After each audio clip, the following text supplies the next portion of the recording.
Começar a gravar aqui, então. Beleza, então, pô, sou suspeito aí para falar do Mestre Fávero, né? Eu conheci aí por meio da Adri, né? A Jedi, Adriana Silva, né? Que eu conheci no LinkedIn perturbando ela lá, né? Depois eu vinha conhecer ela lá no Big Data Brasil Day, e aí foi quando ela me falou do professor Fávero, né?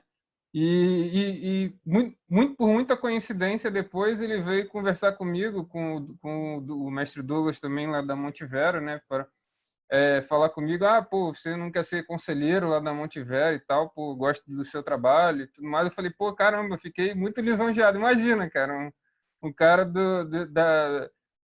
pô, que catedrático, assim como o Luiz Paulo Fávero, né, falar assim do meu trabalho e tudo mais, então fiquei muito honrado, né. E a gente já teve aqui uma live que foi sensacional também, né? Mostrando a importância da estatística, né?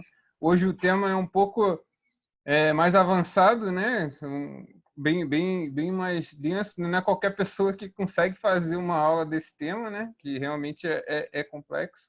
Mas eu acredito aí que o mestre Fábio vai descomplicar aí para a gente. E, por favor, humildemente aí se apresentar, falar um pouco aí pode falar da Montivero também, da tua consultoria de treinamento também. Fica à vontade, por favor. Seja bem-vindo Legal, mais uma vez. obrigado, Thiago. Boa noite a todos. O áudio tá bom, Thiago? Tá ótimo, tá ótimo. Tá bom, tá bom. Boa noite a todos, um enorme prazer ser novamente convidado para participar aqui da live no canal Estatidados com o Thiago Marques, o Thiago que realmente faz um trabalho inestimável de trazer conhecimento, compartilhar, é um trabalho hercúleo, dia a dia, postando, trazendo cada vez mais pessoas e compartilhando conhecimento, que isso realmente faz com que todos nós, enquanto nação, né, todos nós ganhemos. Então, parabéns, Tiago, para mim é uma enorme honra, pode sempre contar comigo, tá? A admiração, o Obrigado. respeito, são recíprocos. Fizemos, como você bem colocou, uma live sobre introdução, estatística e variáveis métricas e um overview sobre as técnicas, né? Alguma coisa em torno de 6 meses atrás, aproximadamente, mais ou menos, mais ou menos isso, né? E aí o Foi. Thiago me convidou para falar sobre modelagem multinível, que foi um mini curso que o professor Marcos Santos, que também está aqui e que também quero transmitir os meus agradecimentos, um enorme prazer, uma grande honra, viu, Marcos, estar aqui trocando experiência e aprendizado com você. O Marcos me convidou, junto com o comandante Rademacher também, para o Expo do ano passado, a gente fez um mini curso. Lá, naquela ocasião, a gente ofereceu um mini curso com a aplicação e estimação dos modelos em R. Hoje, ainda não chegaremos nesse ponto de estimar, de abrir o R e estimar, porque a gente vai falar sobre todos os conceitos, mas o Thiago já adiantou que, se houver a vontade, a intenção, o desejo, poderemos partir para uma live 2, que é justamente abrir o R, comandar e implementar códigos. Esses códigos podem ser disponibilizados anteriormente, etc., para que a gente possa mostrar como é que são os outputs de códigos, inclusive bastante recentes de modelagem multinível na plataforma R, como a biblioteca GLMN-TNB, que é uma biblioteca muito recente que estima Nome modelos. bonito, hein? Grande assim, Library GLMN-TNB. Essa biblioteca tem um ano e, arriscaria dizer, um pouco, não chega a 2 anos de existência. Então, é uma avenida de publicação para aqueles que têm um interesse mais acadêmico e uma avenida de implementação de modelos e tomada de decisão para aqueles que têm um pé no mercado também. E eu vou dar alguns exemplos, inclusive, de aplicações reais do que a gente tem feito com esse tipo de técnica no mercado, em instituições financeiras, em modelagem de risco de crédito, por exemplo, em alocação de recursos. Eu vou dar alguns exemplos. Eu fiz uma palestra sobre esse tema na Embraer, agora, cerca de 2 meses atrás, um pouquinho antes Caramba, do nosso recente. confinamento. Foi agora, eu diria que foi na época do Carnaval. Acho que uma semana antes do Carnaval, eu fui para São José para fazer uma palestra desse tema e as aplicações em várias áreas. Então, na comunidade de prática de ciência de dados da Embraer, que é uma comunidade fantástica, recente, extremamente inovadora também. Então, Legal. novamente, muito obrigado. Eu vou aqui tomar, então, a liberdade, Tiago, com a Por sua favor. anuência, de compartilhar. Por favor, pode compartilhar. E antes eu só queria saber se você vislumbra alguma possibilidade de utilizar essa técnica para estimar, por exemplo, aí a taxa de crescimento do coronavírus. Então, sim, desde que algumas premissas sejam estabelecidas, porque qualquer modelo preditivo e uma modelagem multinível, ela é uma técnica supervisionada de machine learning. Eu vou contextualizar isso daqui a pouco, mas ela Beleza. também usa fundamentos de unsupervised machine learning, porque você precisa ter alguns fundamentos de clusterização, ou seja, eu costumo dizer que aonde as técnicas supervisionadas elas beijam as técnicas não supervisionadas, esse beijo se dá na modelagem multinível. Então, adiantando, sim, é possível, mas desde que algumas premissas sejam estabelecidas, porque como nós vamos modelar também processo estocástico, que eu vou falar já, se a estocasticidade dos termos de erro forem superiores a qualquer premissa de estabelecimento de estimação de parâmetros, Tiago, como é o caso de qualquer série temporal para detecção de comportamento de evolução, por exemplo, dessa doença, aí você precisa ter alguns critérios de estabelecimento de clusters, por exemplo, os países, inclusive, para que a gente possa ter uma melhor acurácia de aderência entre os valores reais e os valores fitted. O que eu estou querendo dizer é o seguinte: será que a curva brasileira vai ser mais parecida, Deus queira que não, à curva italiana? Ou será que a gente vai se aproximar mais à curva chinesa, ou à curva japonesa, ou à curva americana, ou à curva iraniana, que poucos falam, mas está acontecendo também uma outra tragédia no Irã, etc. Então, quais são as premissas para que a gente possa modelar os interceptos e as inclinações aleatórias e, consequentemente, os respectivos termos de erro? Mas eu vou falar um pouquinho mais conceitualmente sobre esses pontos. Beleza. Tudo bem? Beleza. Show de Então, bola, show de bola. tá, vamos lá. Eu vou compartilhar aqui e você, Tiago, agora você me interrompa, vendo você aqui do lado, ok. Então, tá vendo minha tela? Sim, sim. Tem que só maximizar. Isso. Beleza. Tá vendo? Tudo bem? Sim, sim. Tudo aqui. Tá.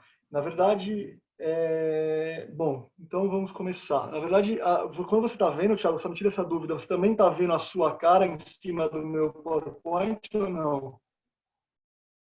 Tô vendo a direita, né? Então como é que A eu faço para direita tirar isso, minimizar aqui? Isso. Ah, tá bom. Pronto, tem, já, tem já, uma já, opção no View Options que aí você escolhe side by side mode. Acho que se você desmarcar, eu acho que ele some. já, agora acho que já está tudo certinho. Concorda, Thiago? Beleza. Beleza?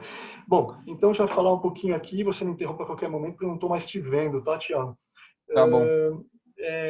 Sobre os modelos conhecidos por GLMM, Generalized Linear Multilevel Models, também conhecidos por modelos apenas tão somente modelos multinível, modelos hierárquicos ou RCM, Random Coefficients Modeling, ou modelos de coeficientes aleatórios.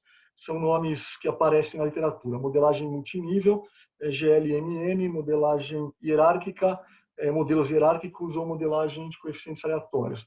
Um outro nome que aparece menos frequente é o Mixed Models, modelos mistos. Vai entender por que já já. Tudo bem? Beleza. Thiago? Beleza. Então vamos lá. A gente vai falar Beleza. um pouquinho. Hoje a gente vai falar sobre a fundamentação teórica dos modelos multinível e os conceitos e algumas aplicações.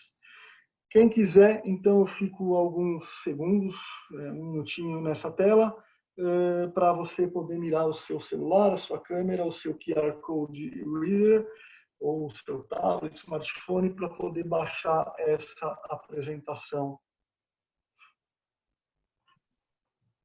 Beleza, pessoal? Já.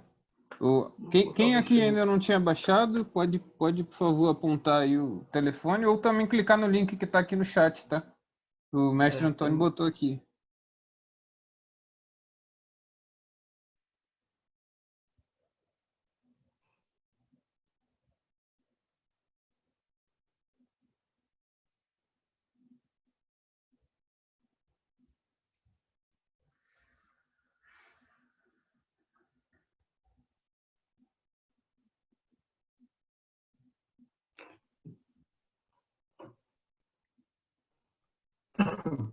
Tudo bem, Thiago? Ok, pessoal? Monitora aí o que o Já, pessoal está falando. Monitora o já chat só baixou para aí? ver se alguém está... Dá, dá um ok aí quem não tinha e já baixou. Baixei hoje cedo antes da live. Ok, ok, ok. Ok, ok, ok, ok, ok. Vamos seguir o jogo então. Beleza. Beleza, beleza. Bom, só contar uma historinha, perdão, só contar uma historinha rapidinho sobre a filosofia de modelagem, muito rapidamente. Na verdade, quando a gente fala de modelagem para eventualmente estimar parâmetros para fins preditivos, a gente vai levar em consideração alguns conceitos, alguns critérios.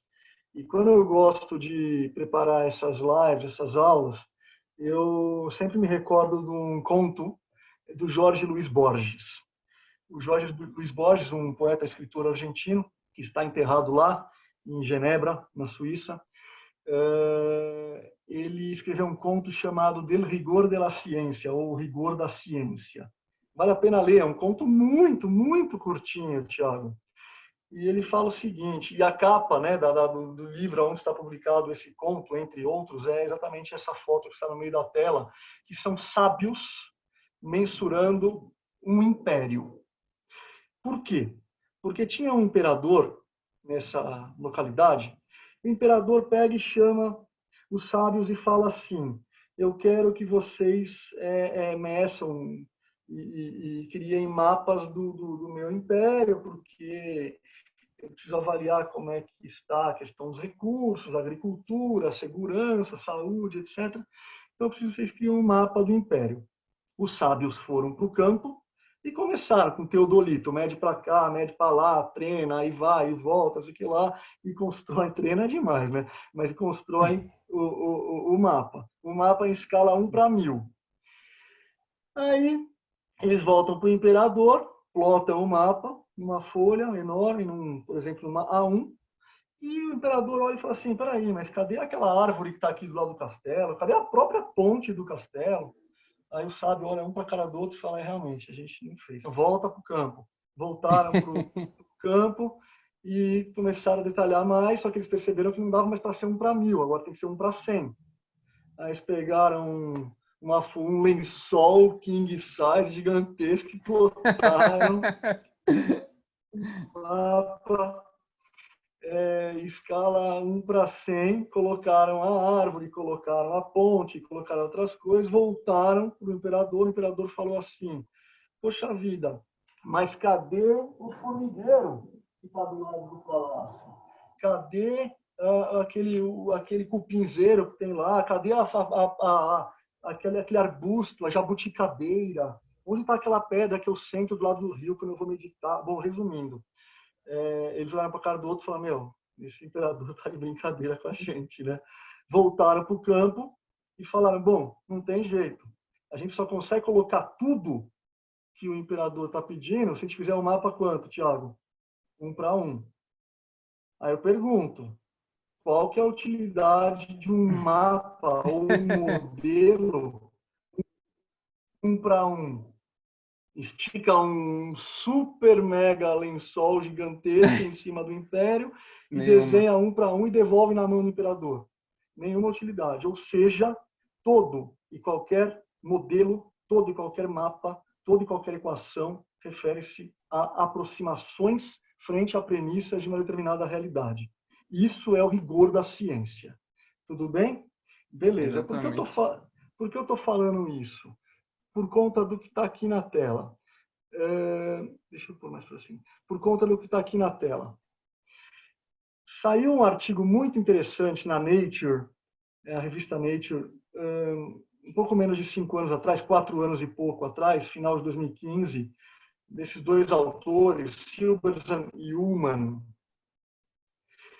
em que eles levantaram dados sobre a quantidade de cartões vermelhos e amarelos que os jogadores da Champions na Europa levam durante o campeonato. Então, o Cristiano Ronaldo, que na época jogava no Real Madrid, o Messi no Barcelona, o Neymar, não sei quem, etc.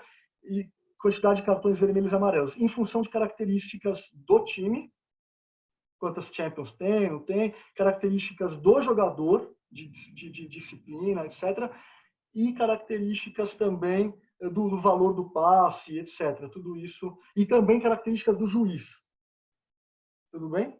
Beleza, se o juiz é considerado mais rigoroso ou não. E eles passaram esse dataset para umas 15 ou 16 equipes de ciência de dados de 15 ou 16 universidades americanas. Então, Columbia, Harvard, Yale, etc., outras universidades, e perguntaram, só essa pergunta.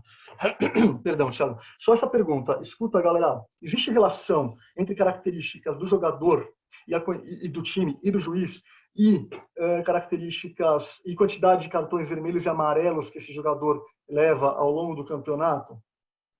Acredite, 16 equipes, 16 modelos diferentes, com acurácias preditivas diferentes. Uns, inclusive, fizeram modelos não preditivos, apenas tão somente diagnósticos, como técnicas unsupervised, de clusterização e PCA. Outros fizeram modelos de regressão linear múltipla, outros fizeram modelos de correlação canônica, etc. Outros começaram a implementar ensemble models com bagging, boosting, random forest, etc. Mas todos eles chegaram a respostas parecidas. Olha, ninguém nega que o jogador X ele é mais violento mesmo, que o zagueirão lá que joga na Juventus da Itália toma cartão, jogo sim, jogo não. E isso ninguém discutiu. Mas a capacidade preditiva dos modelos é que foi realmente alterada. E eles concluem dessa forma, com esse parágrafo que está aí na tela. Diferentes pesquisadores, a partir de uma mesma base de dados, podem estimar diferentes modelos e, consequentemente, obter diferentes valores previstos, os fitted values, do fenômeno em estudo. O objetivo, então, é estimar modelos que, embora simplificações da realidade, ou seja, Tiago, mapas, não escala 1 para 1, modelos que, embora simplificações da realidade, apresentem a melhor aderência possível entre os valores reais e os valores previstos. Né? Então, a capa da Nature, dessa edição da Nature, é essa aqui, ó.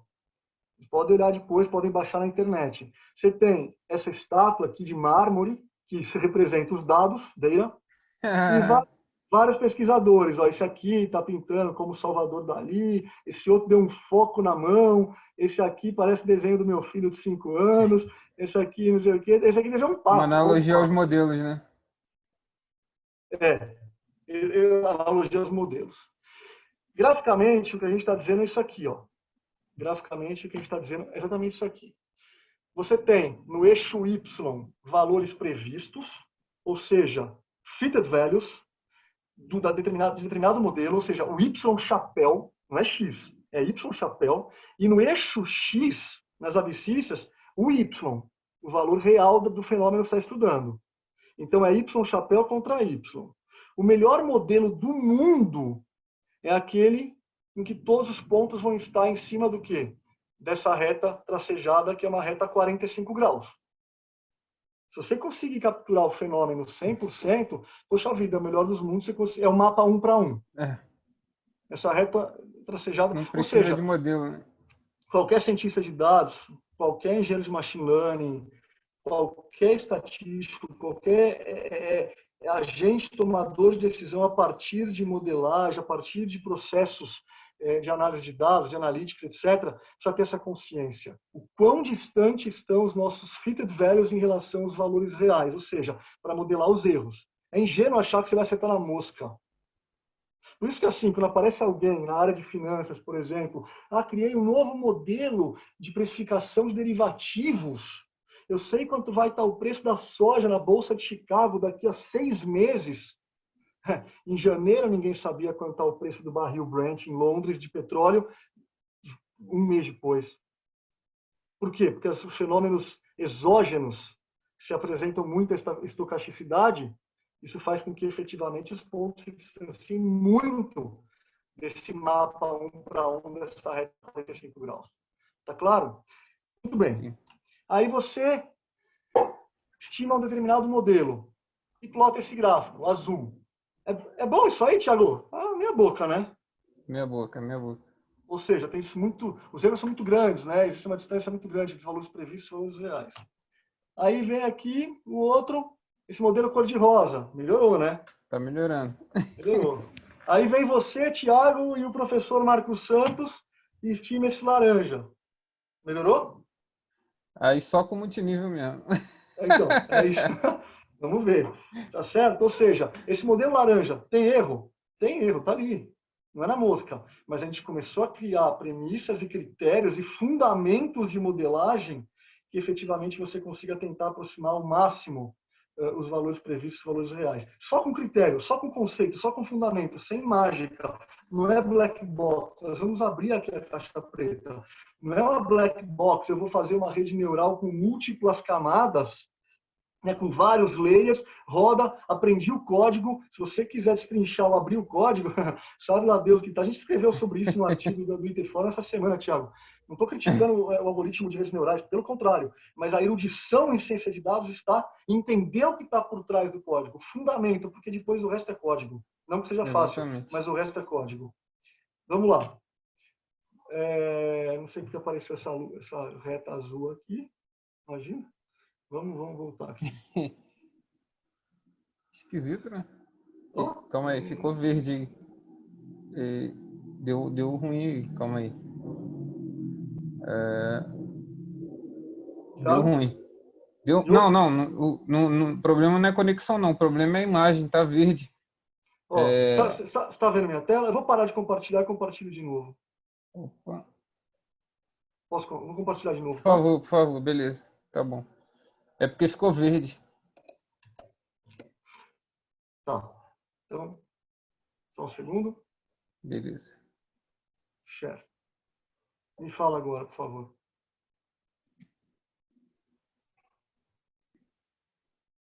Opa, voltou agora. Agora é só maximizar, por favor. Voltou. Já foi. Só um adendo, mestre. Olha quem tá aí para te prestigiar aí, a Jedi. A Adri tá aí para te prestigiar. Mas você acha que eu ia perder essa oportunidade de ver esse Almão falando? Jamais, né? Ainda tô devendo uma agenda aí para ele, que ele vai ser meu orientador de doutorado. Tô feliz da vida, tô até emocionada. Caramba, que legal. Imagina que orgulho. Não vou atrapalhar mais, hein? Tô só observando aqui, ó. Tô assistindo tudo. Parabéns. Seja bem-vindo aí, Dri. Obrigada. Muito bom te ouvir, Dri. Prazer. Bom, então, dentro desse contexto que a gente está falando de maior aproximação e acurácia entre os valores feitos e os valores reais, o Y chapéu com Y, eu queria contextualizar onde que se encontram os modelos multinível. Então, humildemente, estou apresentando aqui o livro que é o Manual de Análise de Dados, lançado pela Patrícia Fiore, em 2017. A Patrícia, nas horas vagas, Thiago, é a minha esposa. Então, nós lançamos esse livro que está estruturado basicamente, além das técnicas univariadas e toda e qualquer exploração em relação, o destrinchar de uma variável, média, moda, Gil padrão, etc., intervalo interquartil, cálculo de dimensão amostral, teste de hipóteses, paramétricos, não paramétricos, etc. Depois a gente tem uma seção sobre técnicas exploratórias, que são, em outras palavras, os unsupervised machine learning, as técnicas nessa natureza, como, por exemplo, clustering, PCA, Anacor, MCA, escalonamento multidimensional, que são técnicas efetivamente que você não consegue criar um modelo preditivo para outras observações não presentes na amostra sem que você seja obrigado a rodar de novo, caso alguma observação venha a ser incluída naquela amostra, o que gera a natureza do nome unsupervised, de modelos não supervisionados, porque você não usa a supervisão de determinada observação naquela amostra para fazer predição para outras. E depois você tem a caracterização das técnicas ou modelos supervisionados, preditivos de machine learning, por exemplo, os capítulos de GLM, que são os modelos regressivos ou regressivos com caracterização logística multinomial, Probit, modelos para dados de contagem, modelos com caracterização Poisson, que a gente usa muito para crédito também, não com sim ou não, não com default, mas a quantidade de pessoas que venham a incidir crédito para alguma exposição, por exemplo, mensal, e os modelos binomial negativo, com caracterização binomial negativa, e também já aqui os modelos para eventos raros, que o pessoal do Banco Central usa muito, por exemplo, para detecção de fraude, porque são modelos muito raros, que uma base, por exemplo, de 4 milhões de pessoas jurídicas pequenas e médias, em determinado mês você tem 15 PJs que incidiram algum comportamento fraudulento, ou seja, os modelos tradicionais não conseguem capturar essa mistura de uma distribuição Bernoulli com uma distribuição Poisson ou binomial negativa, então é onde os modelos logísticos beijam os modelos para dados de contagem, tudo isso dentro do que está ali nesse quadrado aqui, nesse retângulo, GLM, Generalized Linear Models. E depois a gente fala sobre essa mesma conceituação, mas agora em perspectiva multinível. Ou seja, os modelos em painel multinível, como eu falei, os modelos que também podem ser chamados de modelos mistos, modelos hierárquicos ou modelos de coeficientes aleatórios. Generalized Linear Multilevel Models. O mestre Antônio perguntou aqui se tem previsão para lançar o manual em versão R. É ano que vem, né? Assim, vamos lá. Esse livro que está na tela, em 2019, a gente lançou ele totalmente em inglês, no mundo todo, que chama Data Science for Business and Decision Making, esse livro, com capítulos de PO, que não tem aqui nesse livro. Então, a gente lançou pelo Elsevier de maneira global o ano passado.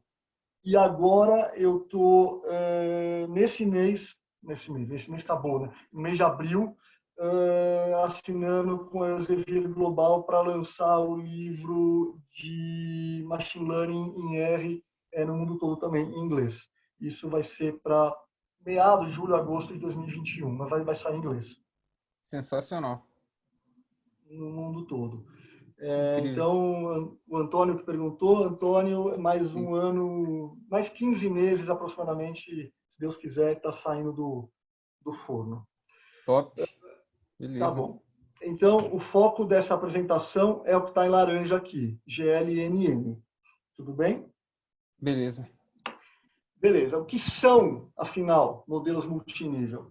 Esses dois monstros que estão na tela, o Stephen Howden-Bush e o Anthony Brick, Howden-Bush de Chicago, Brick de Stanford, eles têm um livro muito legal, muito bom, chamado Hierarchical Linear Models, de 2002, um clássico. Esse livro tem mais de 60 mil citações no Google Scholar. Eles afirmam o seguinte: bom, modelos multinível são modelos que reconhecem a existência de estrutura multinível ou hierárquica nos dados, que é o que nós vamos discutir aqui. O que de fato significa existência multinível no dataset? Bom, vamos fazer uma brincadeira lúdica. Tá vendo o mapa mundi aí, Tiagão? Sim, sim. Tá bom. Então, imagina que eu tenho a seguinte situação. Eu tenho aqui 3, 6, 9, 11 empresas. E eu vou coletar dados dessas 11 empresas. Coca-Cola, Apple e American Airlines, que têm a maior parte do seu capital, sua estrutura de capital norte-americana. Vale, Natura, Embraer, embora não seja 100% brasileira, também com a maior parte do seu capital nacional. Billabong, Qantas, australianas, Sony, Toyota e Mitsubishi, empresas com maior origem de capital japonês. Muito bem.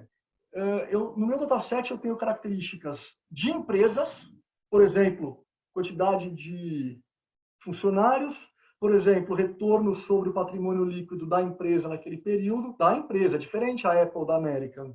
Eu tenho, por exemplo, o valor dos ativos da empresa, características de empresa, nível de satisfação dos funcionários, colaboradores, etc. E eu também tenho características que incidem homogeneamente sobre as empresas que estão no mesmo contexto, por exemplo, brasileiro. Então, a taxa de juros da economia incide igualmente sobre a Embraer, a Vale e a Natura. O índice de desemprego do Brasil incide direta ou indiretamente sobre as operações de todas as empresas atuantes aqui no Brasil. Eu poderia ficar 2 horas aqui falando só sobre variáveis de contexto, né, que diferem das variáveis norte-americanas de contexto. Nossa taxa de juros é diferente da americana. E assim sucessivamente. Então, eu tenho variáveis de nível empresa e variáveis de nível país, nesse exemplo. Ou seja, olha para a tela, eu enxergo características de nível 1, firma, e de nível 2, país de origem. Ok? Muito Ok. bem. Graficamente, é exatamente isso que a gente tem aqui na tela agora. Suponha agora que não tenha mais aquelas 11 empresas, suponha agora que tenha 100 empresas. Então, cada pontinho preto aqui na tela é uma empresa. E eu coletei dados do desempenho, por exemplo, retorno sobre o patrimônio líquido, ROE, da firma, e uma variável de firma, por exemplo, quantidade de funcionários. Pode ser, Thiago? Pode ser. Pode ser, pode ser. Tá vendo o gráfico aí? Sim. Tá bom, muito bem. E aí, ingenuamente, mas é o que 99% das vezes se faz, por isso que a análise gráfica é importante, o pessoal estima esse modelo aqui, ó, por meio de uma OLS, o mínimos quadrados ordinários, por meio de um modelo regressivo, que às vezes não é uma OLS, é uma regressão quantílica à mediana, por exemplo, não importa. Eu tenho esse modelo aqui estimado e essa minha reta representa os valores de Y chapéu, os fitted values. Tudo bem, Thiago, você está aí? Ficou meia boca, hein? Ficou meia boca, por que ficou meia boca? Porque tem 3 clusters aí. Porque as distâncias entre os valores reais e os valores previstos, dados pela verticalidade, aqui, ó, isso aqui é chamado do quê? Termo de erro, que se for um OLS, isso, a soma desse com esse para baixo, para cima, para baixo, para cima, a soma dá quanto? 0. E a soma dos quadrados de cada um desses erros é o mínimo possível para estimar, por exemplo, por MQO. Muito bem, eu estimo esse modelo e eu tenho erros muito grandes comparativamente ao meu fitted value. Como consequência, eu vou ter um valor de R quadrado baixo, etc., outras consequências, mas do ponto de vista preditivo, eu tenho uma perda substancial. Por quê? Porque se eu der uma lupa nesses dados, eu vou ver que eu tenho observações em empresas de 4 países diferentes. 4 clusters. Eu tenho Eu falei 3, Brasil, Austrália... Esse quarto eu não vi, não. Brasil, Japão, Austrália... mas muitas vezes é difícil você enxergar sem que a plotagem te favoreça esse tipo de análise, né? Então, tem dados aqui do Brasil, da Austrália, do Japão e dos Estados Unidos. E se eu permitir que a estimação ocorra dessa forma, eu vou verificar que eu tenho 4 modelos distintos. Bem simples, perceba que eu não estou falando nada do outro mundo. Daqui a pouco nós vamos colocar isso numa perspectiva econométrica, de modelagem. Mas não tem dificuldade nenhuma de entender essa caracterização. Ou seja, olha como os errinhos em cada um dos clusters foram diminuídos. Antes eu tinha erros monstruosos, agora eu tenho erros cada vez menores. E esse é o objetivo. E mais que isso, perceba que, por exemplo, se o rosa aqui for o Brasil, ou, por exemplo, Estados Unidos, Estados Unidos, eu tenho um intercepto e uma inclinação diferente dos Estados Unidos em relação, por exemplo, ao Japão, que eu tenho um outro intercepto e uma outra inclinação. E é por isso que os modelos multinível são chamados modelos de coeficientes aleatórios, que eu vou testar a aleatoriedade dos interceptos e das inclinações. Show. Tudo bem? Vamos falar um pouquinho de economia. Me surgiu uma curiosidade aqui. Existem modelos Não. multiníveis quantílicos, tipo, para os quantis em vez de ser linear? Existem modelos multinível de toda e qualquer natureza, por isso que eles estão na mesma lógica do GLM. Então, existe modelo multinível com transformação de Box-Cox não linear, modelo multinível quantílico com o percentil que você quiser. Isso dá uma flexibilidade absurda, né? Olha, na verdade, você começa a enxergar que o GLM é um caso particular do multinível. O OLS é o caso particular do particular do particular. Dentro do multinível, dentro do GLM, aí você tem a particularidade do OLS. Então, o grande guarda-chuva é o multinível. Então, Existem modelos multinível logísticos binários, logísticos multinomiais, probit, multinível zero inflated, multinível para Poisson, multinível binomial negativo. Depende da natureza da Y e da natureza do seu dataset. Então, vamos avançar um pouquinho agora, uma parte, não que seja difícil, mas talvez a parte mais algébrica, diria assim, da apresentação. Olha para a tela. O que nós vamos fazer aqui? Ó? Cada um daqueles 4 modelos. Beleza? Beleza. Vamos criar uma equação primitiva. Y, I. Por que I? De cada uma das observações daquele cluster. Do cluster 1. É um beta 0, que é um intercepto do cluster 1, mais um beta 1, x1 para cada observação do cluster 1, mais um termo de erro idiosincrático, que é um termo de erro R, no nível firma. O mesmo vale para o país 2, o mesmo vale para o país 3, o mesmo vale para o país 4. Agora, imagina que eu não tenha I firmas em 4 países. Se eu tiver I firmas em J países, em J contextos, o modelo multinível mais geral, ainda com caracterização linear, Thiago, você tem razão de ter perguntado, e ainda com apenas, então, somente uma única variável x, que daqui a pouco eu posso ter x1, x2, x3, xk, é esse modelo que está na tela. Beleza? Beleza. Beleza. Agora separa os homens dos meninos e as mulheres das meninas. Lembra no gráfico? Cada país apresentava um beta 0, um intercepto. O Brasil era diferente do Japão, era diferente da Austrália, dos Estados Unidos. Será que os beta zeros, os interceptos, são diferentes entre firmas provenientes de países distintos em função de características dos países? Será que o beta 0, que é o intercepto do Brasil, está lá embaixo porque o desemprego é assim, e o beta 0 do Japão está lá em cima porque o desemprego é assado? Ou vice-versa? Ou seja, eu posso criar uma equação para monitorar diferenças entre interceptos de firmas provenientes de países distintos. E perceba que aqui eu coloco uma variável W. Por que W e não X, Thiago? Porque só tem o subscrito J. Ou seja, é uma variável de país que incide homogeneamente sobre todas as firmas provenientes daquele país. Ela não varia entre firmas, varia entre países. Por quê? Porque os beta 0 eles variam entre países. O mesmo, ou seja, deixa eu voltar aqui. E além disso, eu tenho termos aleatórios de interceptos. Será que essas diferenças nos interceptos entre firmas provenientes de países distintos ocorrem de maneira aleatória? Ou seja, eu tenho um termo de erro de nível 2 de intercepto. O mesmo vale para as inclinações. Lembra, Thiago, tinha inclinação que era mais acentuada, um coeficiente angular, um outro coeficiente angular menos acentuado? Será que existem diferenças nas inclinações que modelam o comportamento de firmas entre firmas provenientes de países distintos? E eu coloquei a mesma variável W aqui, só para a gente não ficar muito tenso. Mas podia ser uma outra.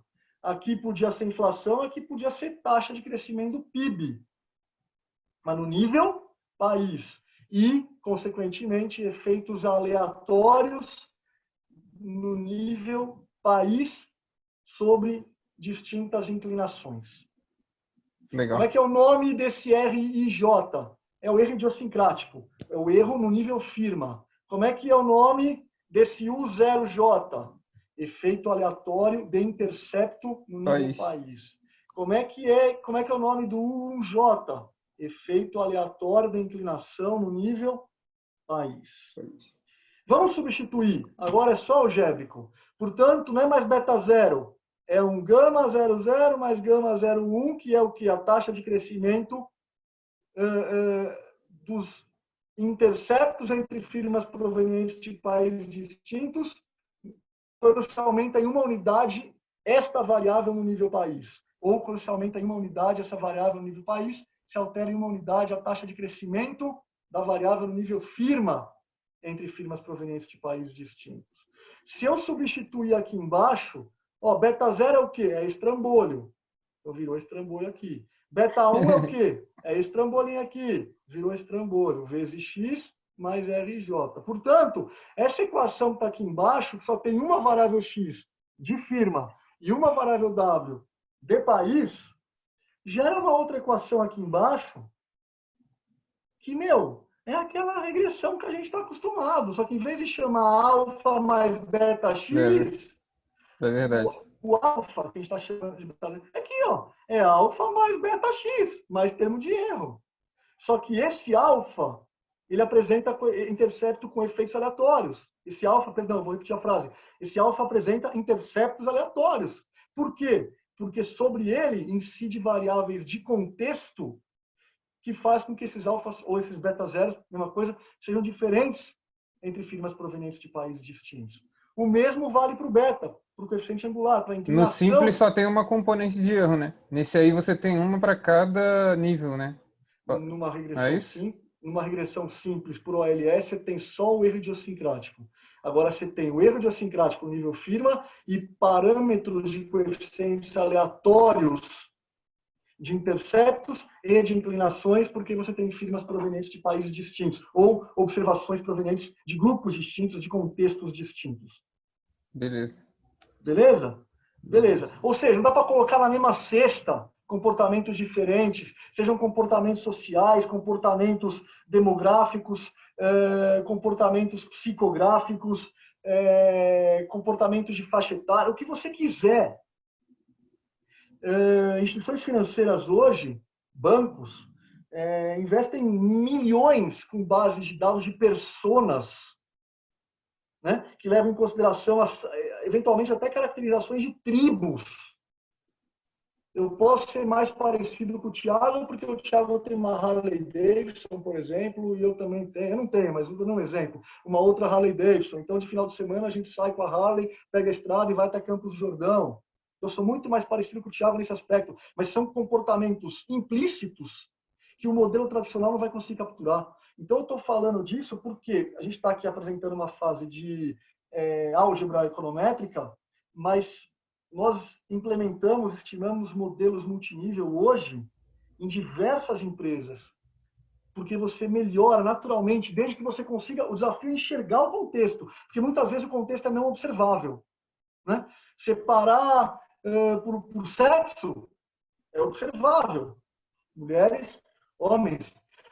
Separar por time de futebol, muito fácil, você pergunta, o cara torce para o Flamengo, outro torce para o Vasco, torce para o Fluminense, torce para o São Paulo. Tudo bem. Agora, comportamentos não observáveis, de você entender que determinadas observações possam cair em clusters distintos daqueles que inicialmente você imaginaria, isso faz com que aumente profundamente a capacidade preditiva do teu modelo, permitindo que sejam inseridos os termos aleatórios de intercepto e de inclinação. Nós vamos mostrar porque isso. Nesse caso, se você considera uma linear simples, por exemplo, você ia estar inflando o erro, né? Ia estar jogando todos esses efeitos no erro, né? Você não ia ter como separar, né?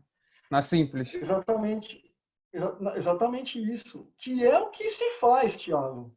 Que é o que se faz. 90% das vezes, meu. Então, vamos só brincar aqui mais um pouquinho de álgebra. Eu vou fazer a propriedade distributiva aqui, tá? Eu vou multiplicar, não vou fazer nada, só vou mudar de lado as coisas aqui. Então, dá uma olhadinha. O que eu vou chamar de efeito fixo é o que não tem componente de erro. E o que tem efeito aleatório, lembra? O zero está aqui, o zero está aqui, cadê o zero? Está aqui. O 0, 1 e RJ. Mas o 1 não é o 1, é o 1 vezes 1J. Vezes X e J, Vezes mais o X, RJ. Então está aqui. Então esse é o componente de efeitos fixos e esse é o componente de efeitos aleatórios. Comentários. Tá para nascer o cara, Thiago, que vai fazer uma consideração de propriedade multiplicativa, uma variável multiplicativa de variáveis de níveis diferentes. Eu vou multiplicar a quantidade de funcionários da firma pelo PIB do país. E aqui aparece uma interação entre variáveis de nível 1 e de nível 2. Sim. Mesmo que o cara fale, não, mas eu consigo, eu faço um código que multiplica todas por todas. Beleza. Dentro do componente de efeitos fixos. Só que, além disso, você tem uma interação entre componente de efeitos aleatórios, entre variável de nível Entre 1 variáveis, e caramba. efeito aleatório. É.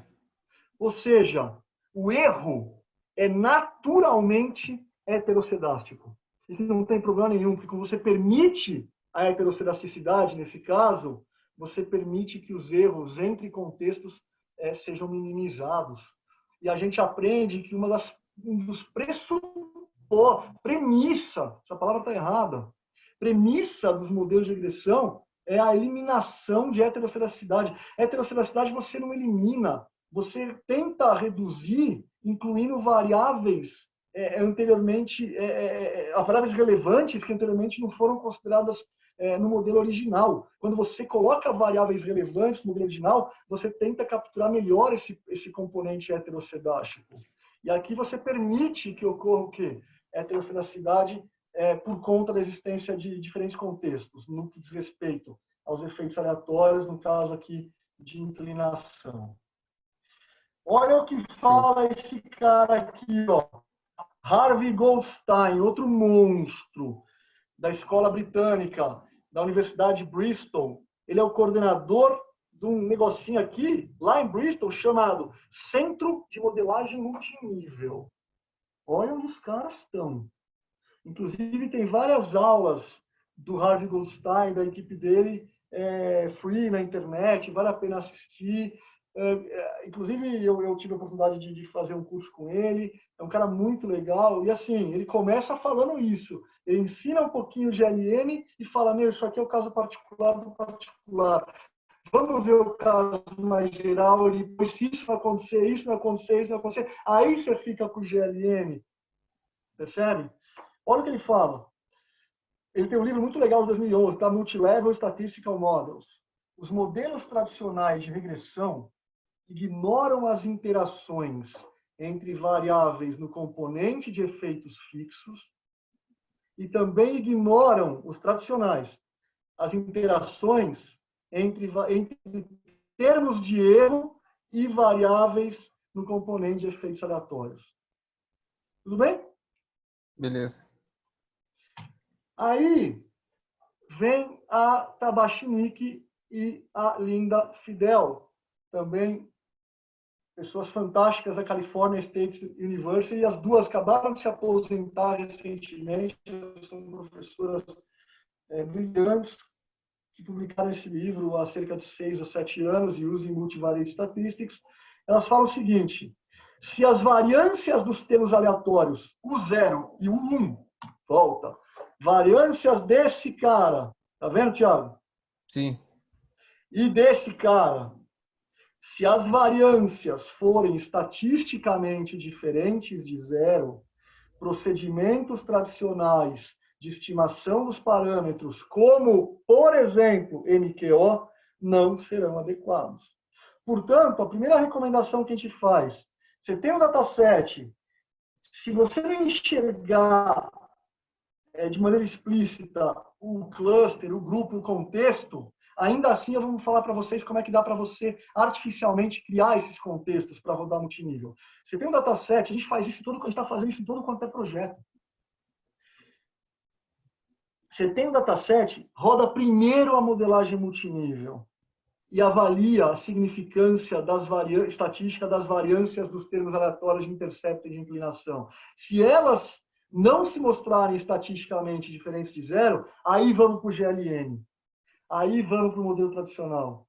Caso contrário, o modelo multinível vai dar fácil, Thiago, um pau no GLM.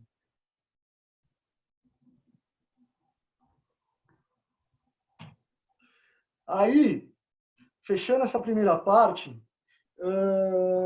a Sophie Rabi-Hesketh e o Scrondal, a Rabi-Hesketh de Berkeley e o Scrondal de Berkeley e do Instituto de Saúde Pública da Noruega. Aliás, diga-se de passagem, a Sophie Rabi-Hesketh é um monstro da publicação em modelagem multinível. ela é, assim, uma das pessoas que mais contribuem com modelagem multinível no mundo. Essa mulher é simplesmente sensacional e é nova, é gigante, gigante. Eu adoro a Sophie Rabi-Hesketh. Olha o que eles falam, porque o Thiago está pensando assim, poxa vida, Fábio, você está falando um monte de coisa aí, de contexto, não sei o que lá, coloca dummy para os países, não é? Pode colocar, não tem problema nenhum. Olha o que eles falam, apenas a inserção de dummies de grupo não capturaria os efeitos contextuais, visto que não lhes permitiria que se separassem os efeitos observáveis dos não observáveis sobre a variável desempenho. Ou, em outras palavras, Tiago, a dummy interfere apenas tão somente no componente de efeitos no componente de efeitos fixos. Mas ainda assim, você não consegue capturar as heterogeneidades contextuais advindas dessa heterocedasticidade no componente de efeitos aleatórios. Você consegue até mudar as inclinações, né, das retas, mas a variabilidade associada ali você não vai conseguir pegar das iterações entre diferentes níveis, por exemplo, né? Perfeito, no componente de efeitos aleatórios.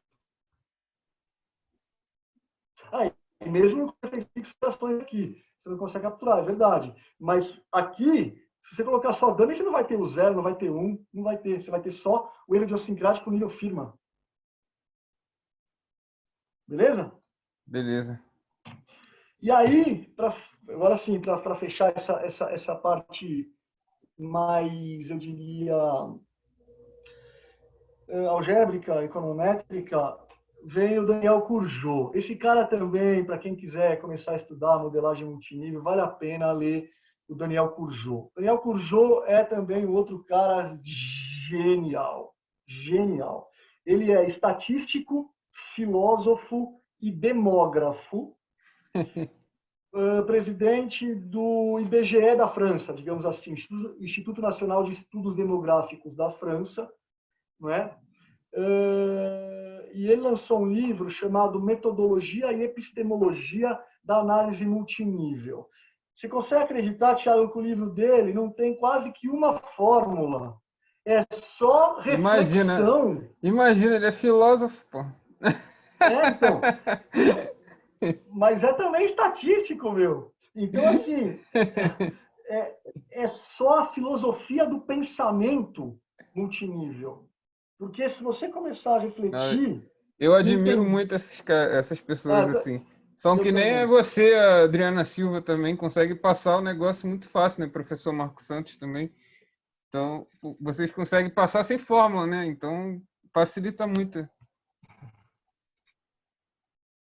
Obrigado. Eu mostrei algumas aqui. mas assim, começar a refletir, se você começar a enxergar que o mundo naturalmente é multinível, o comportamento das pessoas é multinível, o comportamento dos preços das ações segue caracterização contextual, você começa a enxergar os fenômenos e construir modelos sob uma perspectiva multinível. Olha o que o Daniel Courgeot fala. Dentro de uma estrutura de modelo com equação única, por exemplo, um GLM, por exemplo, um OLS, parece não haver uma conexão entre indivíduos e a sociedade em que vivem.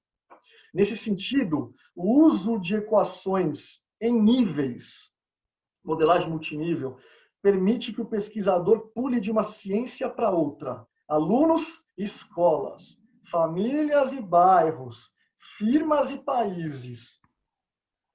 Ignorar essa relação significa elaborar análises incorretas sobre o comportamento dos indivíduos e, igualmente, sobre o comportamento dos grupos.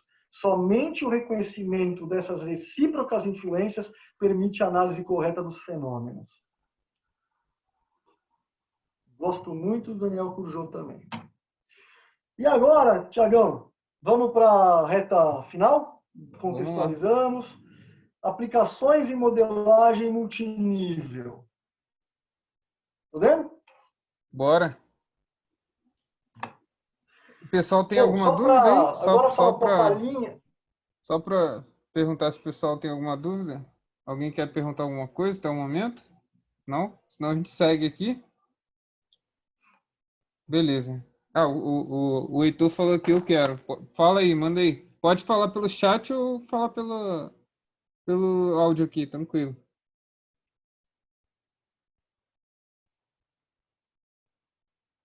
Manda aí, manda aí.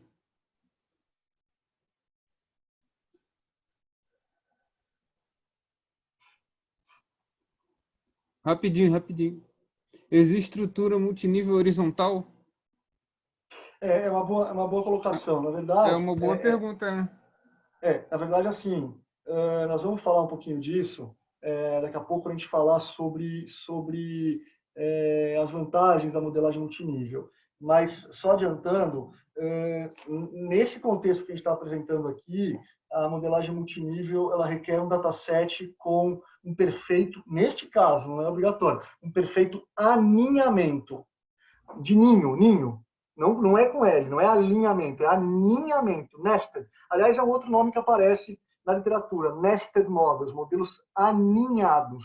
O que significa isso? Se o João está na escola A e a Maria está na escola B, o João não está na B, está na A. Tá? Ou seja, tem o João, o Pedro e o Kleber estão na A Maria, o Antônio e a Cleusa estão na B. Então, você tem características de indivíduo e características de escola que incidem homogeneamente sobre todos os indivíduos daquela escola, não sobre a Cleusa que está na outra escola.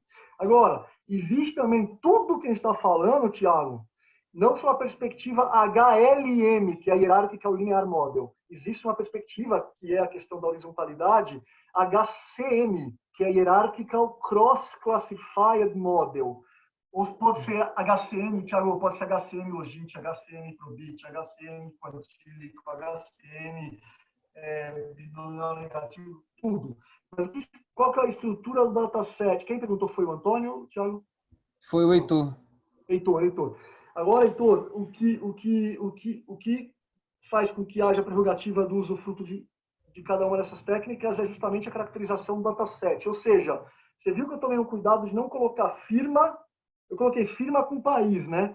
Beleza. Agora eu poderia ter colocado firma com setor.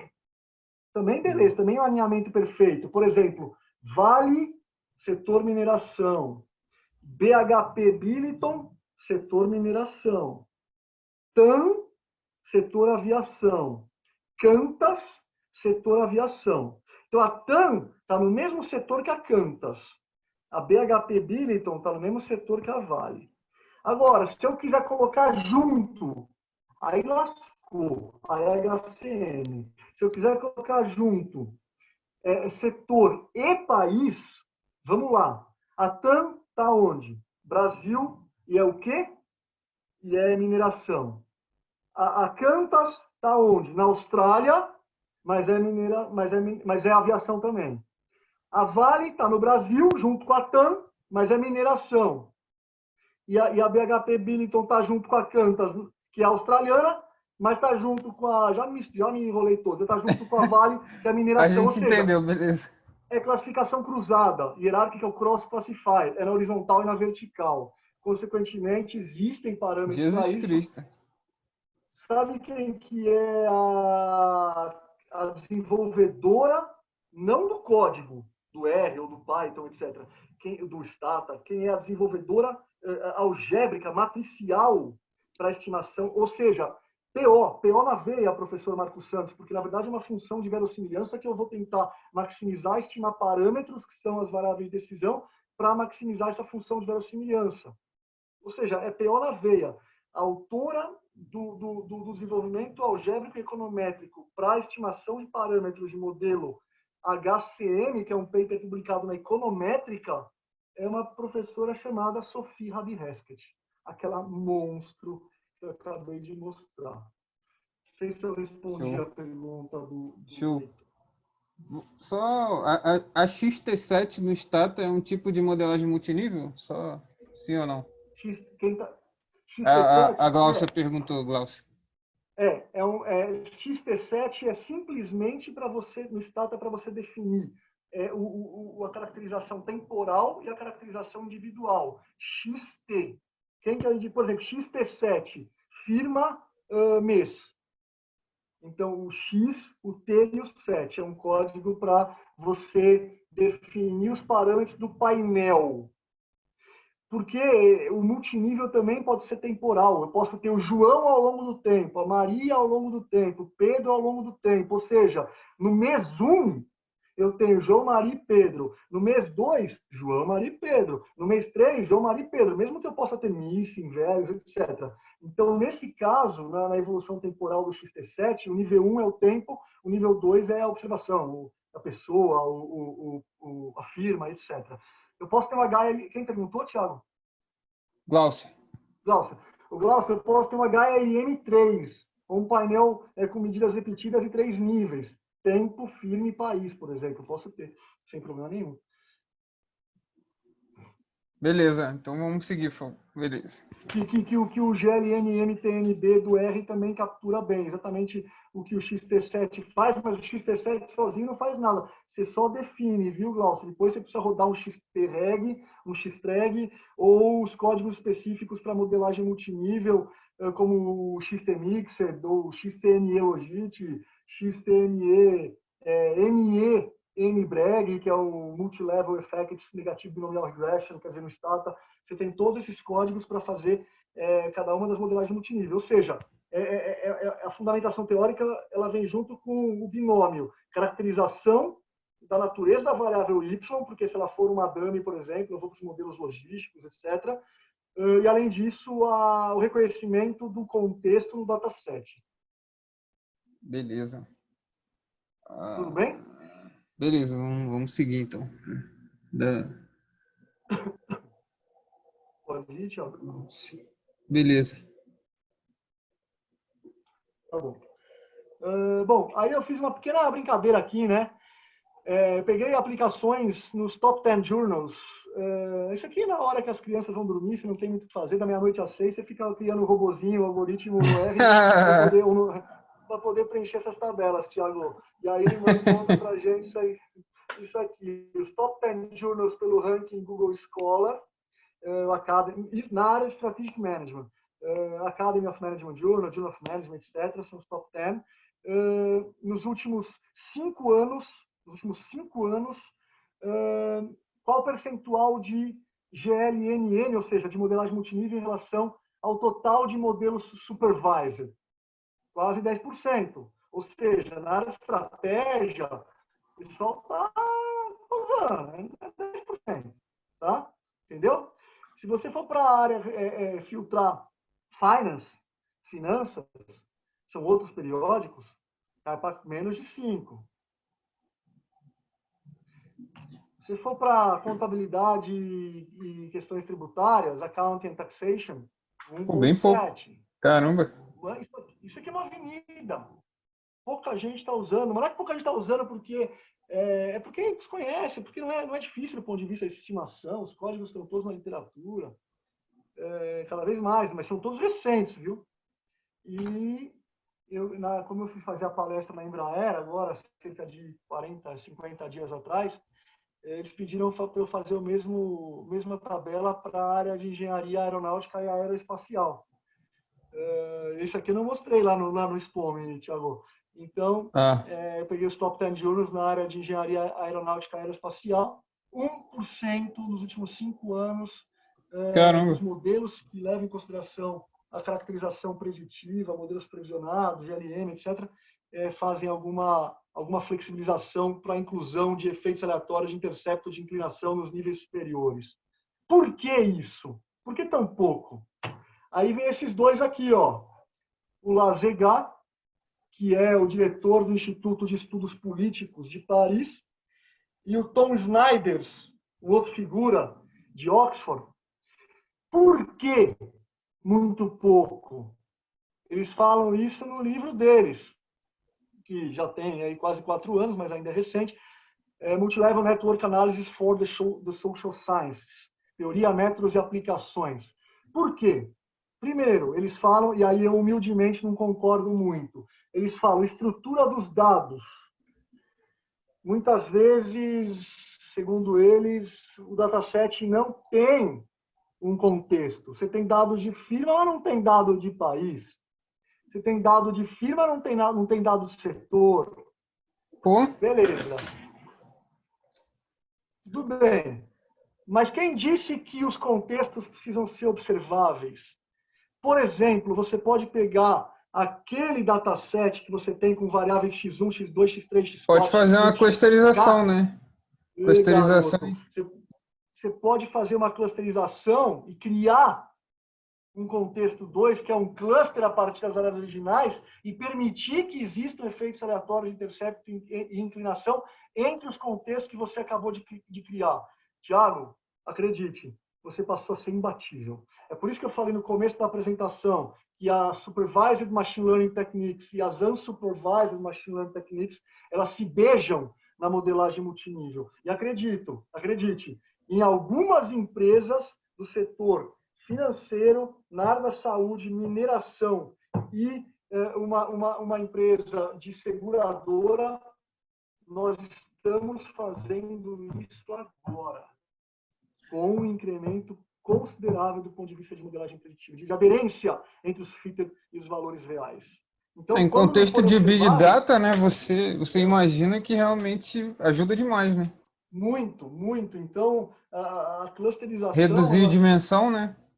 ou a mesma PCA, né? O mesmo PCA, Sim. você consegue, depois você estratifica o indicador da PCA e cria os clusters artificialmente, roda com aqueles clusters de nível 2, mesmo que você não tenha variáveis de cluster. Ah, mas eu não vou ter variável W, porque eu tenho só o cluster. Relaxa, você não precisa ter variável W. Se você permitir só o efeito aleatório de intercepto, de inclinação, mesmo que você não tenha variável W, você vai ver um incremento. O que eles falam, e aí eu concordo, é que não tem caracterização da natureza multinível nos dados. Aí sim, aí não tem, o cara não considerou. E, por vezes, a capacidade computacional insuficiente. Pode parecer besteira hoje em dia, mas no Data Science for Business and Decision Making, o livro que eu lancei com a Patrícia ano passado no mundo todo, em inglês, alguns modelos, Tiago, eles levavam 12, 13 horas para ser estimados no Stata ou no R, etc. Porque quando você tem muitas variáveis X e muitas variáveis W, as interações são profundas, né? Mas você deixa lá, você bota para rodar à noite, vai dormir, reza antes de dormir, né? Sempre. Acorda, reza mais um pouco, vai olhar no computador, deixa o computador rodando a noite inteira. Quando você vê, você analisa. Às vezes tem erro no código, você chora, fala, não acredito, eu vou ter que esperar até a noite para rodar de novo.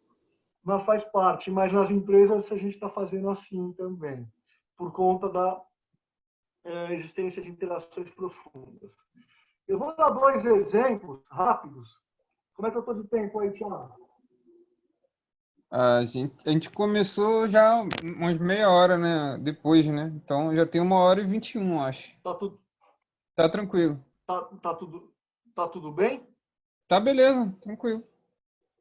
Tem 1 hora, bem Beleza. dizer. 1 hora? É? 1 hora, é. É Começou, uma era hora? quase 9h20, É, beleza, então. Isso Tá é light. bom ou ruim? É bom tudo? Não, é ótimo, pô, tá tranquilo. Tá Leva o ótimo. samba É aí. 1h20 isso aí mesmo. Beleza, tá. Tá bom, beleza. Bom, esse paper, eu pegar, como eu peço perdão, mas eu não posso trazer dados por conta de NDAs com as empresas, eu não posso trazer dados reais do que a gente faz no mercado, mas estou trazendo dados que eu peguei reais de papers que já foram publicados para a gente poder replicar, e a gente replicou. Então, o primeiro paper é um paper publicado na Organizational Research Methods, que é um top journal, está naquela lista lá que eu mostrei anteriormente, do Shortcat, Benet e a Matilda de Toa. Eles publicaram esse paper, eles coletaram dados da Universidade Wharton, Compustat Global, 2.802 empresas, 348 setores, no período de 7 anos.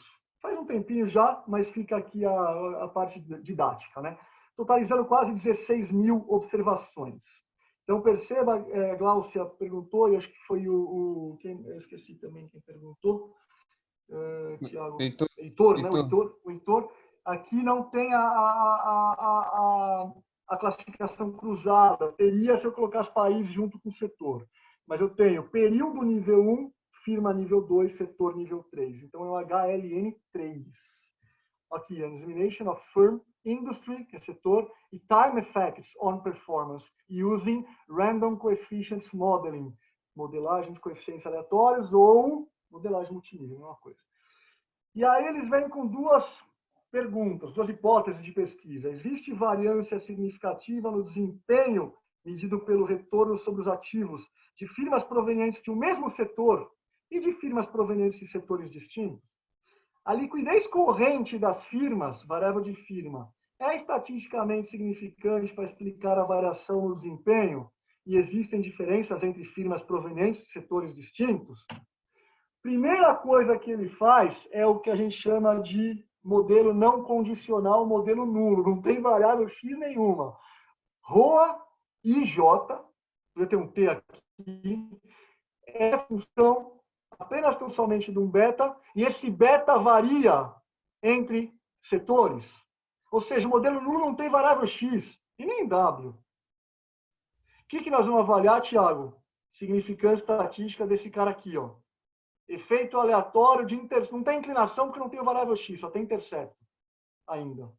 Então, se existem diferenças entre firmas provenientes de distintos setores, ou seja, a variância desse U0J é estatisticamente diferente de zero. Eu mandei um e-mailzinho, como eu falei, né, da meia-noite às 6, a gente não tem muito o que fazer, né? Eu mandei um e-mailzinho para a Matilda de Toá e falei, Matilda, por favor, eu estou meio sem ter o que fazer, você me manda os dados? Imediatamente ela mandou. Bom, agora precisa rodar, né, Tiago? A gente rodou. Rodamos e obtivemos o seguinte output. Componente de efeitos fixos. Olha o gama zero aqui, ó. Gama 00, componente de efeitos fixos. E a variância dos componentes de efeitos aleatórios. O 0 e R e J. Todos os softwares apresentam dessa forma, tá?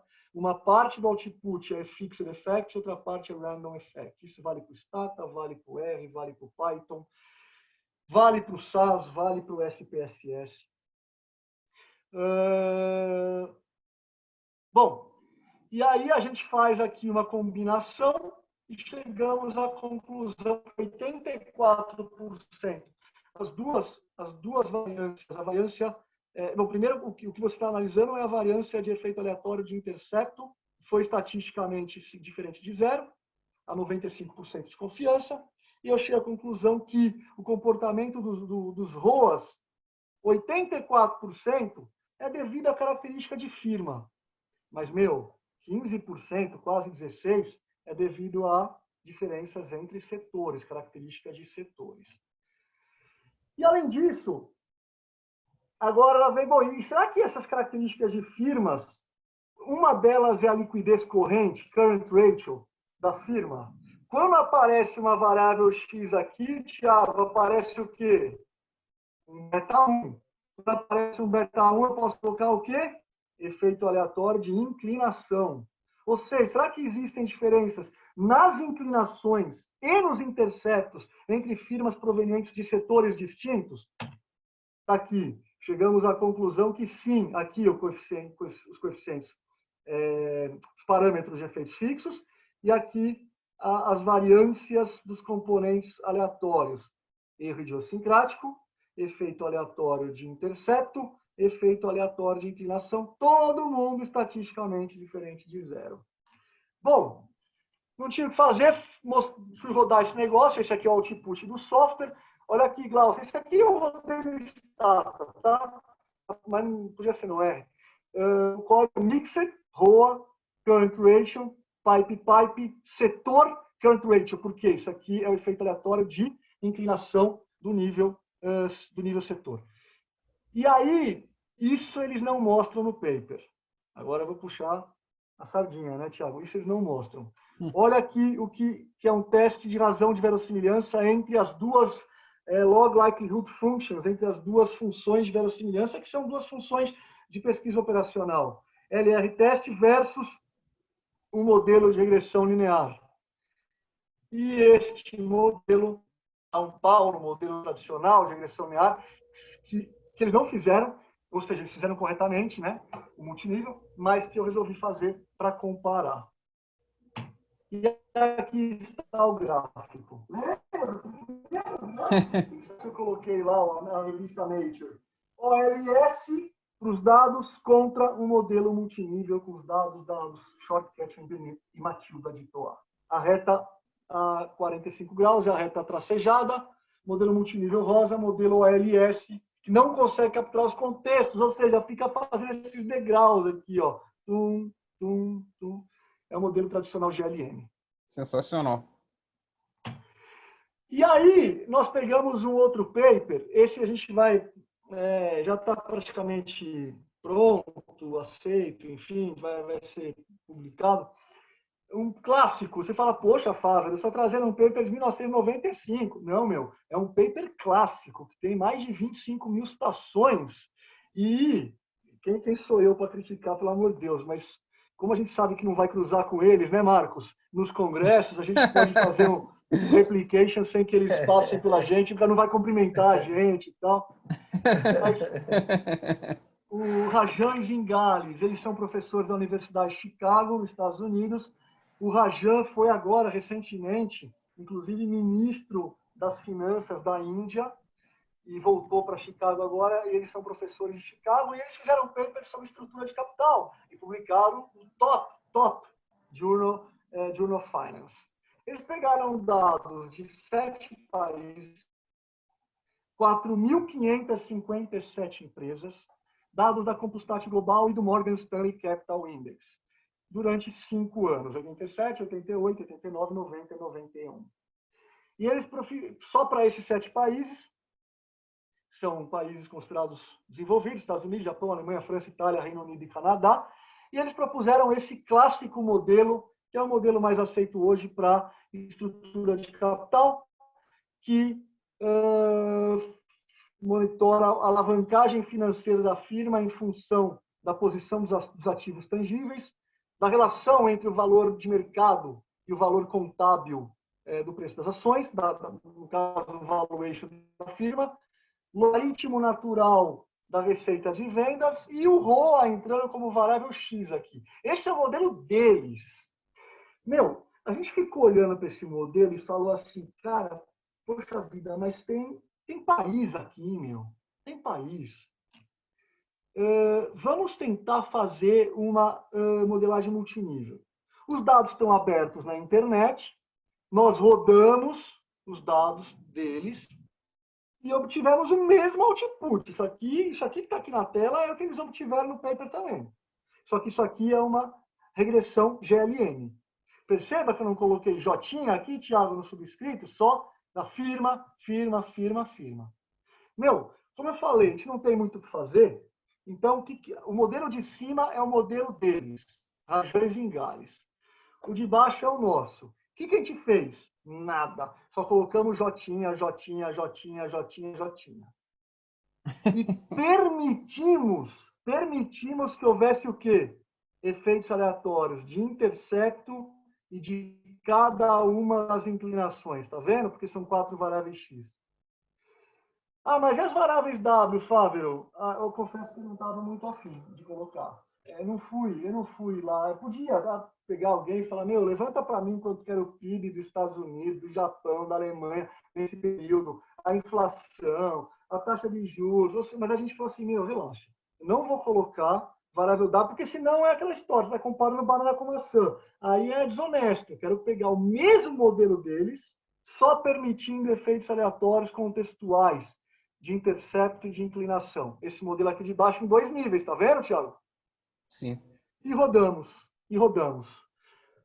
Os parâmetros de efeito eram muito parecidos, inclusive houve uma manutenção nos sinais de cada um dos betas em relação ao modelo OLS deles, mas nós percebemos que ocorreu o quê? Uma significância estatística de todos os efeitos aleatórios de intercepto aqui, ó, VARCONS, dos 4 inclinações para cada uma das 4 variáveis X, dessa variável, o 1 da outra, o 1 dessa e o 1 dessa, esse é o U0 e esse é o RJ. E descobrimos que 67% da variação da alavancagem financeira das firmas é de fato devido à componente firma, porém 33% devido à variação entre países. E olha o likelihood ratio test que a gente fez. Aqui, ó. E aí, tá aí, garoto. Sensacional. Quem pediu esse gráfico foi o parecerista, tá? Ele falou, não estou convencido que vocês estão replicando Rajões em Gales nessa altura do campeonato. Se mandar para eles, eles vão ficar chateados, né? Não, se mandar para eles, pode ser que eles não nos cumprimentem no Congresso, mas como a gente não vai encontrar com ele, porque aqui no Brasil, cara, às vezes fica meio chateado, com milímetro, enfim. Mas faz parte do jogo. Isso é a maturidade acadêmica, científica, e todo mundo ganha. Só assim que a gente vai realmente conseguir transformar esse nosso queridíssimo país, né, meu? Muito bem. E aí, por quê? Por conta disso, ó. Olha aqui, Thiago. Esses gráficos são gerados tanto no Stata quanto no R, etc. Se houver interesse, a gente pode fazer uma outra live só estimando tudo isso aqui no R, ou no Stata, onde vocês quiserem. Mas olha aqui, ó, sabe o que é isso aqui? Com certeza. Interceptos aleatórios. Ó, os interceptos aleatórios para cada um dos países, você tem intercepto para cá, positivo, negativo, e as inclinações para tangible assets, para market to book, para logaritmo natural das vendas e para o ROA. São 4 efeitos aleatórios de inclinação, que são 4 variáveis X, e um efeito aleatório de intercepto. Olha como difere entre países. Quando você faz um OLS, um GLM tradicional, você não consegue capturar isso. E para finalizar, eu reproduzo aqui um slide com autorização do Gelman. Eu tive o prazer de assistir fui aluno dele, eu assisti uma conferência com ele. Eles têm lá em Colômbia, lá em Nova York, e Marcos, Santos e Thiago, e todos vocês estão ouvindo, eles têm uma conferência anual, que não ocorre só em Nova York, ocorre em várias localidades, chama Multilevel Conference. Depois que pesquisa, você vai ver. Acontece a cada 2... Eu falei anual, perdão. É bienal. E o Gelman é um cara fantástico também, o Andrew Gelman, que está em Colômbia e que publica bastante na área de modelagem multinível. E esse foi o slide que ele mostrou para finalizar a palestra dele. E eu, com a autorização dele, estou replicando aqui para vocês. Desafios atuais em modelagem multinível.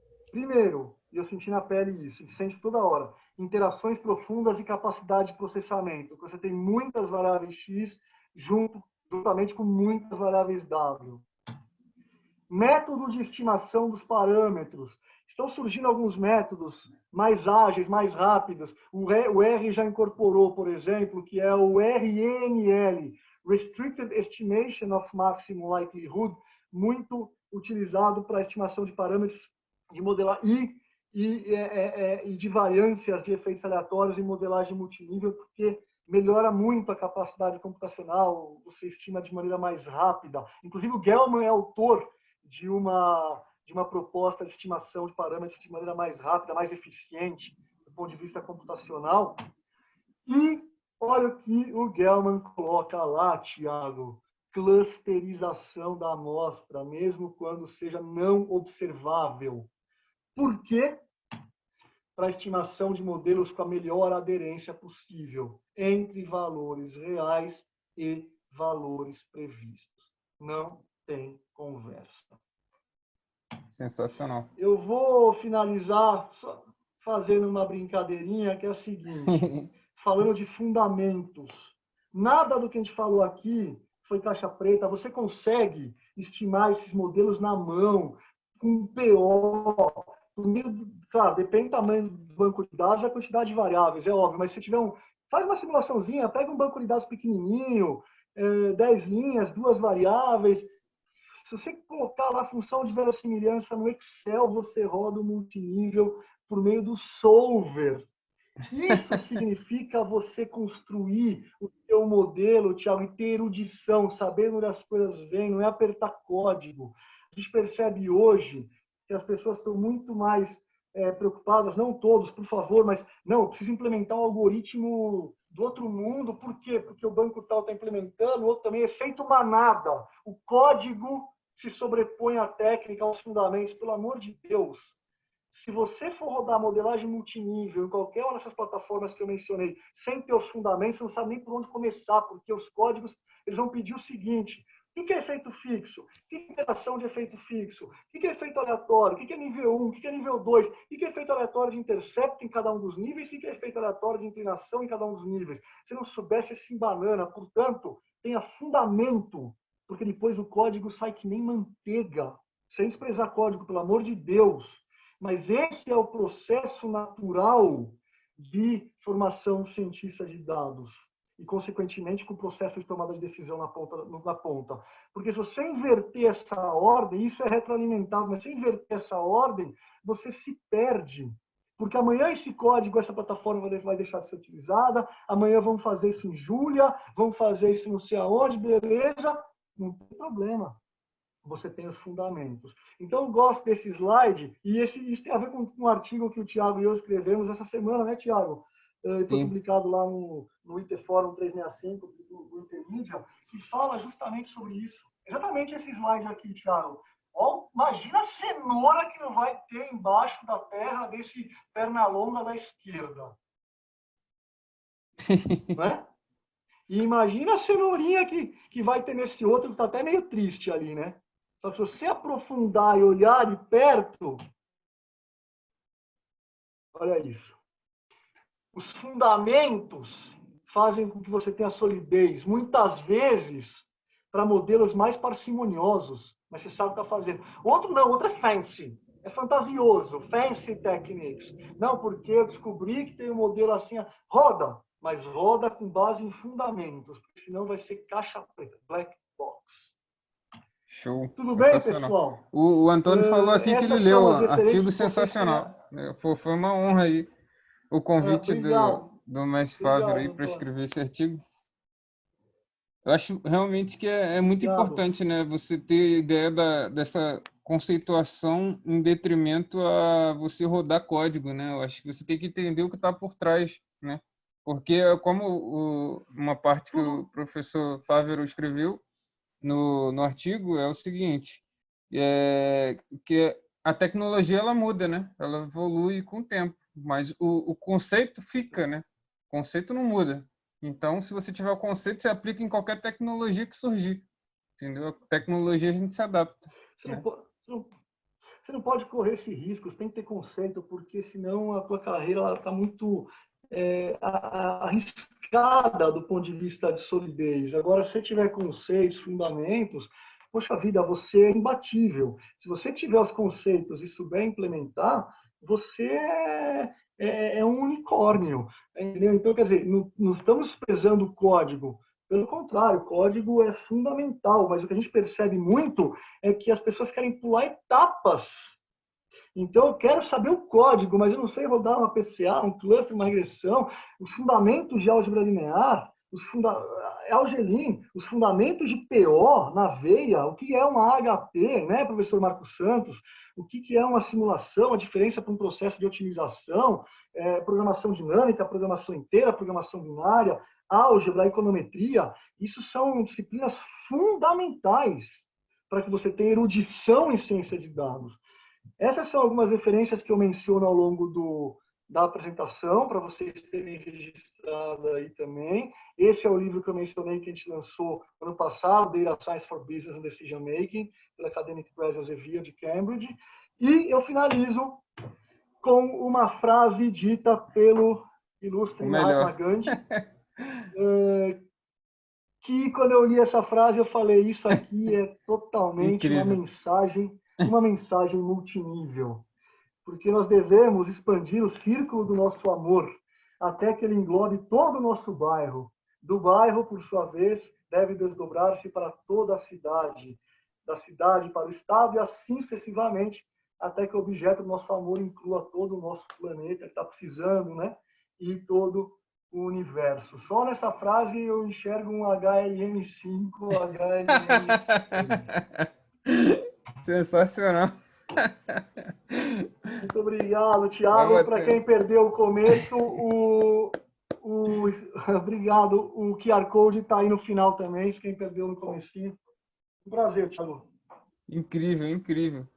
Muito obrigado. Pô, sensacional. O pessoal tá falando aqui, sensacional, obrigado. Então, deixa eu só ver aqui. O pessoal falou, a Glaucia falou que ela tá fazendo ela fez no Stata, mas ela não consegue fazer no R. Aí, Tudo então bem, manda. ela curtiu aí a ideia da live de R.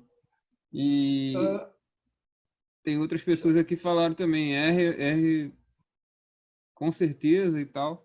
O pessoal quer R. Tem um que pergunta do Python também, depois se puder responder.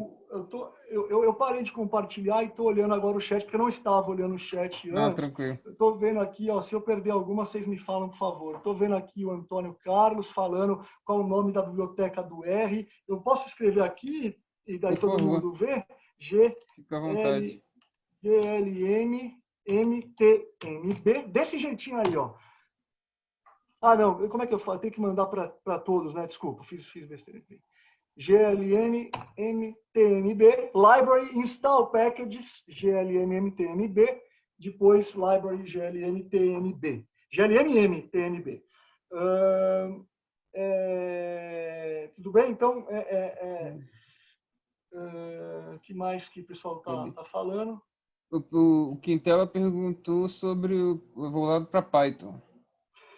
Você conhece alguma? Então, olha, legal, Quintela. Olha só, quando você tem os fundamentos, quando não há um código, uma biblioteca específica, você programa e gera aquele código. Então, eu e dois colegas, nós criamos um algoritmo que está rodando em Python, porque não tem uma biblioteca específica, principalmente para modelos multinível não lineares. Se alguém conhecer, eu peço desculpas, mas dentro da nosso humilde conhecimento aqui, eu nunca encontrei, já pesquisei bastante, por exemplo, modelagem multinível para dados de contagem binomial negativo com zero inflated. No R tem, no Stata tem, no Python não encontrei. Então a gente criou porque a gente conhece a função objetivo, né? A gente conhece a função de log likelihood, e aí a gente imputa lá e ele roda e sai os mesmos parâmetros de qualquer outro software. É mágica, né? Então, sim, não sei se eu respondi, Quintela, mas sim, é possível rodar isso no Python. Quando estivermos utilizando modelos multiníveis, estamos mais sujeitos ao overfitting, dependendo da quantidade de categorias dos níveis? O Heitor perguntou. Não, boa pergunta também. Na verdade, dependendo da quantidade dos níveis, você tem a restrição do tamanho do dataset.